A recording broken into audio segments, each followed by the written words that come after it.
Hello, greetings.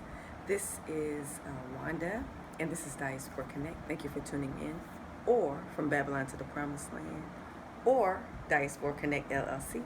I have 3 YouTube channels, so yeah. But I'm doing this video because um, I want to discuss some of the things that us as Black Americans living in America had to experience growing up. This is an example of the environment that, one of the examples of the hostile environment that we were raised in that the Americans are considered Mzungu. Black Americans are not considered Americans. We're considered Black Americans, which is a lower class than the Americans. So when you say Americans, or when the media says Americans, they're not talking about Black people, because they know within themselves that we're not Americans. We are Africans. We're from Africa. Thus, they gave us the name African Americans. They know that we were stolen from Africa over 500 years ago, and brought to America to be slaves and to work and build up America for the Mzungu, which is the white man. So, yeah, but growing up, we used to hear Mzungus say to us a lot to go back to Africa, N-word. So they'll say N-word, go back to Africa, or go back to Africa, N-word. And N-word is a byword. It's a derogatory word, so I'm not going to say it on this channel. So, yeah, the N-word, go back to Africa, or go back to Africa, N-word. And they would say that so much. And growing up, many of us have never been to Africa. We know the history of slavery, but we really didn't know the history before. They didn't teach us our history of slavery, African history before slavery. Slavery started in America. So before that, they never taught us that. So me as a young Black American growing up, and many of my friends and many of us never knew the connection from between Africa and America in terms of our history. So when Mzungu white people would say to us, N-word, go back to Africa, I would think growing up, why are they saying that? Like, why they keep saying that to us? I never understood why Mzungu would tell Black Americans go back to Africa, and that they would call us the derogatory word, the N-word, which now I know the word nigger comes from like Niger, like Nigeria, Niger, so like Negro land. So now I know that they were just prophesying who we were. So we look at it as a derogatory word, which they did add the GGER on there, but it was actually, when people call you that, and when Mzungus say that to us, it just confirms to us who we are as people, that we are from Nigeria. We are Negroes. We are the original people. We were the ones that were stolen over 500 years ago and brought to America. We are the chosen of the Most High Yah, because, because of what they call us. So it's almost like they're prophesying who we really are. So yes, it's offensive. Yes, we get angry. It's the same derogatory word that they call the South Africans. I think it's Kaffa, something like that. But that's the same type of, byword, the N-word, nigga. So those two words are derogatory words that Mzungus say to us as African Americans or Africans. So yeah, but when they would say go back to Africa, I would always wonder, growing up, I would always think, why do they keep saying that? Like, I don't know anything about Africa. I've never been to Africa. None of my family knows anything about Africa. They haven't been there. So I couldn't put two and two together. I couldn't see how things were connected until I got a little older and I started researching. And in the high school, start researching about, because through middle school I wasn't really thinking about that, but then through high school I started thinking a little bit more deeper, and of course into college, but I started researching our history and where we come from before we were slaves here. Like, we had a life, we had a culture, we had a language.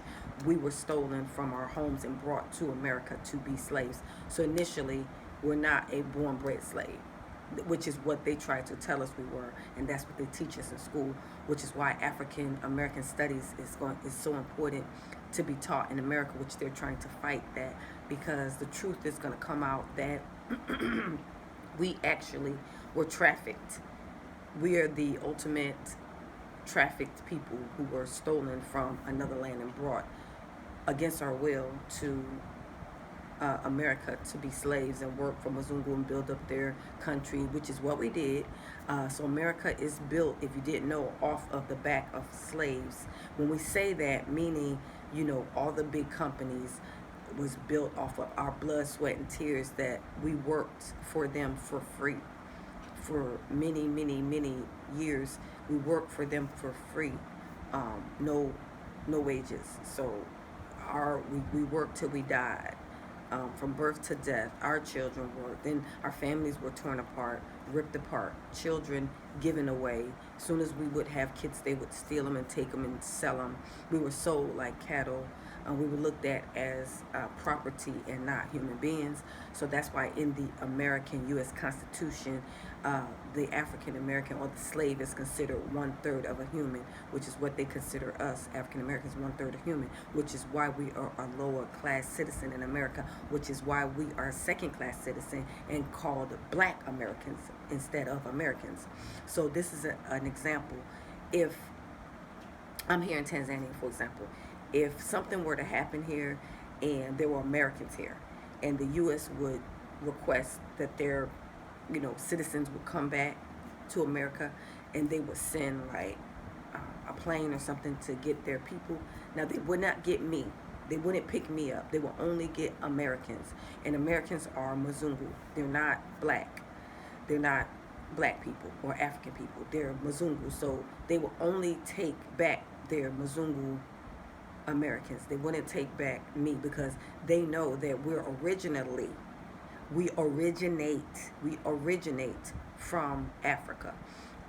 There were indigenous people in America before Christopher Columbus arrived and took over. Of course, there were Native Americans and other indigenous people that were black, that were African. However, those people still came from the continent. All human beings derive from Africa. Africa is the oldest continent. All human beings come from Africa. It does not matter which time that they left and were dispersed throughout different countries, some during the transatlantic slave trade and some before, but we're still all Africans. We still come from the continent of Africa. So so anyway, so they know where we're from. They know we are Africans. That's why they call us African Americans. African Americans. Some people say Afro Americans, but they know that we were stolen from Africa. Thus, they gave us that name. They name us like you name animals. So you know how when you get a cat or you get a dog and you give them a name, that's what they would do to us. That's why throughout the centuries or throughout the years, we had different names. We were, Negro, nigger, colored, Afro-American, African-American. They've given us so many bywords or names. They have named us because we were their property. We were their slaves. We weren't human beings. They don't look at us. That's why even till this day, they can murder us and steal from us and kill us and mistreat us, and it's okay, and they get away with it because on the books, we're still considered 1/3 human beings. So if you're wondering why I do not like America, and you're wondering why I left, this is a part of why. Growing up with this knowledge and growing up and seeing all this wickedness being done to us by the other Americans, by the Mzungu, which is why many of us do not care for Mzungus. We don't care for too many of the other nations, to be quite frankly, to be honest, because every nation had a hand in destroying, coming against us as a nation of people. Every country. The only country that did not have slaves, the only two that major countries, major powers is Russia and China. Those are the only two countries that did not have slaves during the transatlantic slave trade. They did not participate in the slave trade. But that does not mean that we trust them, because at the end of the day, they all want what we have. When I say we, I mean Africans, and that is the continent of Africa. They all want it, so they'll do whatever, say whatever to get it. If they could wipe every African off the continent and take over the other nations, they would do it. So Africans, continental Africans, this is for you to understand and for you to keep this in your mind, that every nation wants Africa. Every nation wants its resources. They want what's under the ground. They want its minerals. Africa is the richest country in the world, and the Congo is probably the richest country on the continent. But they want it. Thus, you have the wars in the Congo. You have the wars and the fighting in the Congo. And the reason that is because everybody's there and everybody wants the resources. Everybody wants that country, every nation. And they actually want the whole continent. But the only thing that's holding, I ain't gonna say the only thing, but the main thing that's holding them back from taking over Africa is two things: the uncreated creator, the Yah Almighty, the God of Abraham, Isaac, and Jacob, because Africa is his land, and they parted it during the Berlin Conference. So the biblical scriptures speak of all this, which is how you can narrow down and have a knowledge of everything that's going on around you. You center it around the biblical scriptures, whether you believe it or not. But in the scriptures, the biblical scriptures tell us that during the Most High, uncreated creator, the Almighty, says, they parted my land and they stolen all my goodly things and my prized possessions. His land is Africa.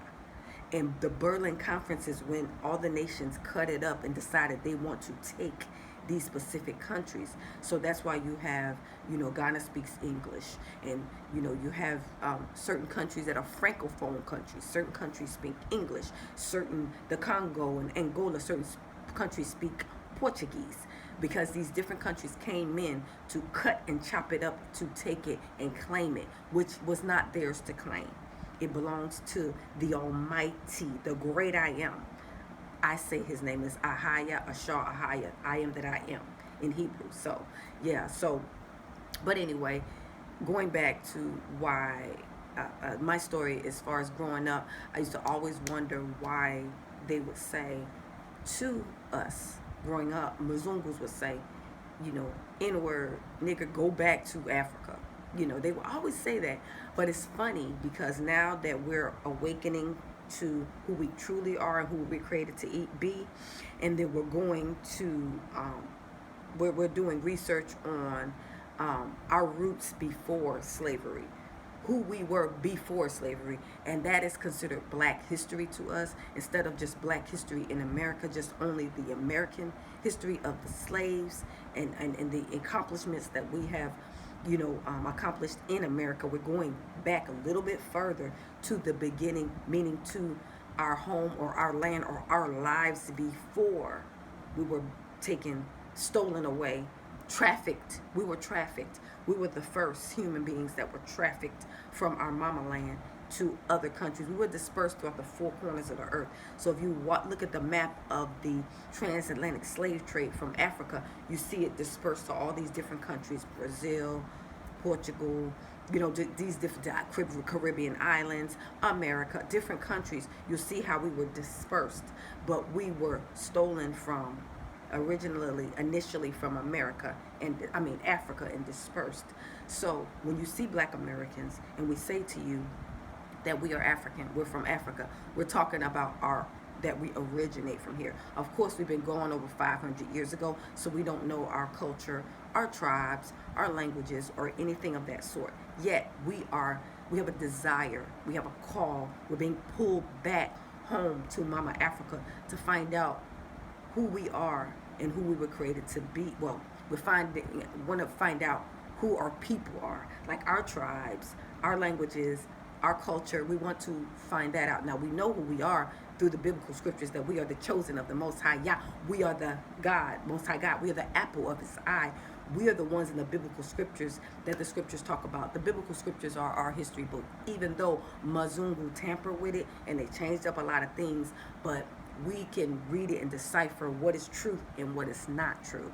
We have the set apart spirit, which is the Holy Spirit, which is it leads and guides us into all truth. So it will discern for us. It's discerning. So it gives us a spirit of discernment where we can read through the scriptures and we can figure out what is a lie and what is the truth.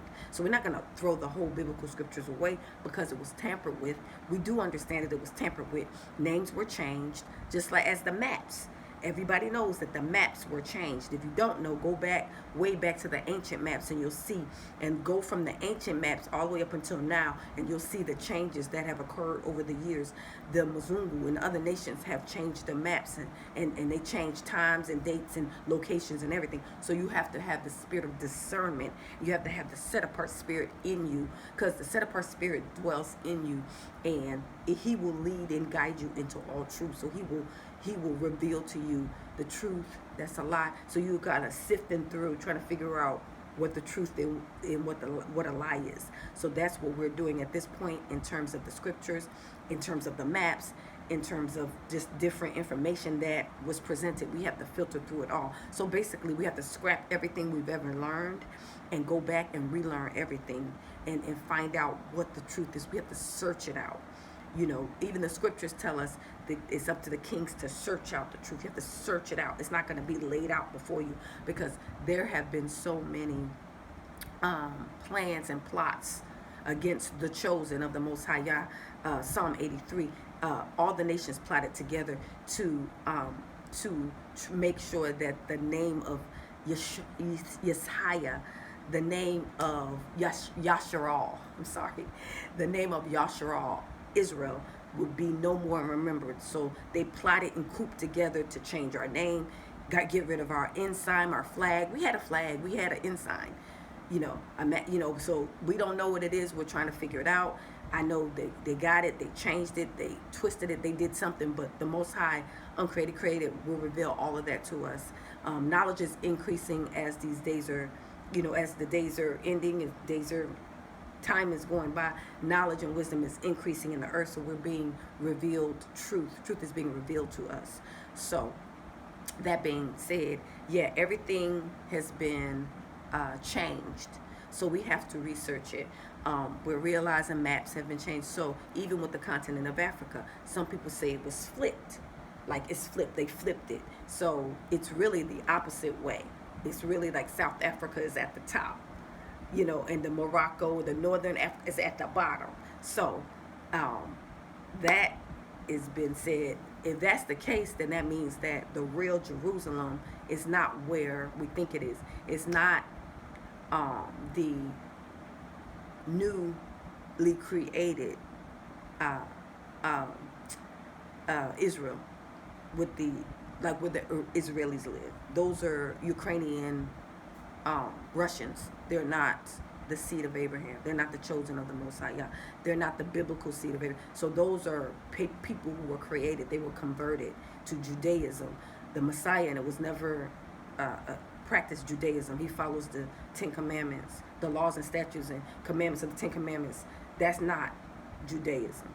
So that has nothing to do with the biblical Christ and the biblical Israelites in the Bible. They're totally different people that were created at a later date, and that little slice of the Middle East is not the promised land.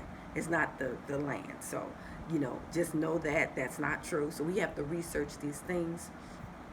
And if the map is flipped, and if that is correct, then that means that Jerusalem will be somewhere in South Africa, between South Africa and Namibia somewhere. So we're still researching.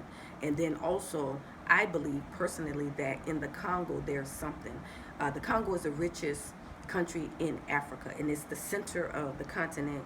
And the Congo, all of the Congo before was broken up into Angola and all this and stuff like that. But I'm talking about the original before it was broken up during the Berlin Conference. It was a big, huge chunk of the center of Africa. And the belt, the center is like the belt of truth. The belt, we call the Congo the belt. Like the belt is the center. It holds up the body, hold up the structure of your body. That belt is in the center, which is what Congo is. So that is the richest country on the continent. So I think personally, this is just my view, right? I think personally that we are Congolese.